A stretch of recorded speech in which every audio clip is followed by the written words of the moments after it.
by lying, by obstructing justice, by threatening witnesses. And the only trigger here is the fact that Roger Stone was going to jail on Monday.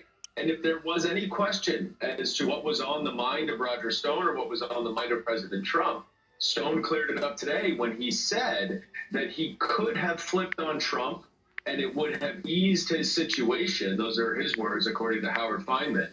But he didn't. That is a clear implication and indication that he has incriminating information about Donald Trump. And there's an inference there, an implied threat, that if he were to go to prison and serve any of his sentence, that he might have to provide that information to prosecutors in order to reduce his sentence. So why is Donald Trump doing this 4 months before the election and not the day after the election? And the only thing that jumps out is what Roger Stone said today, that he's got incriminating information and the president is trying to protect himself.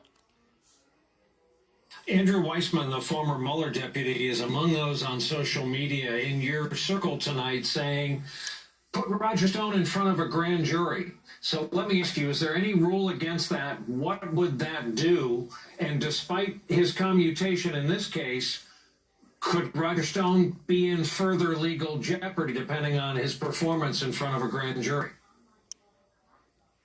Well, the issue that would arise is whether Roger Stone would have a Fifth Amendment right against self-incrimination still available to him. He was obviously convicted of these crimes. But the question remains, is it just these crimes that he committed with Donald Trump, or are there additional crimes that he would have to testify to and incriminate himself? So it would be a tricky calculus, but the fact that he's out of jail and that he has pled guilty, he has no more Fifth Amendment right for the crimes of which he was convicted. And if those included covering up for Donald Trump, but we already know that he covered up for Donald Trump because it came out in the Mueller report and it came out at the trial of Roger Stone that Roger Stone told Donald Trump during the summer of 2016 that the WikiLeaks dump was coming. He directly informed Trump, and Trump knew it.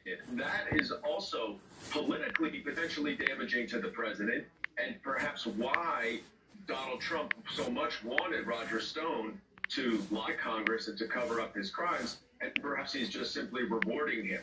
But again, the timing of that reward is very odd.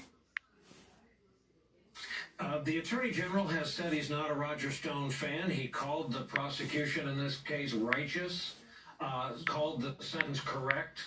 Does he just not matter in a case like this? Well, he doesn't matter in terms of commutations or pardons. That is entirely up to the President of the United States, and it's within the Constitution itself.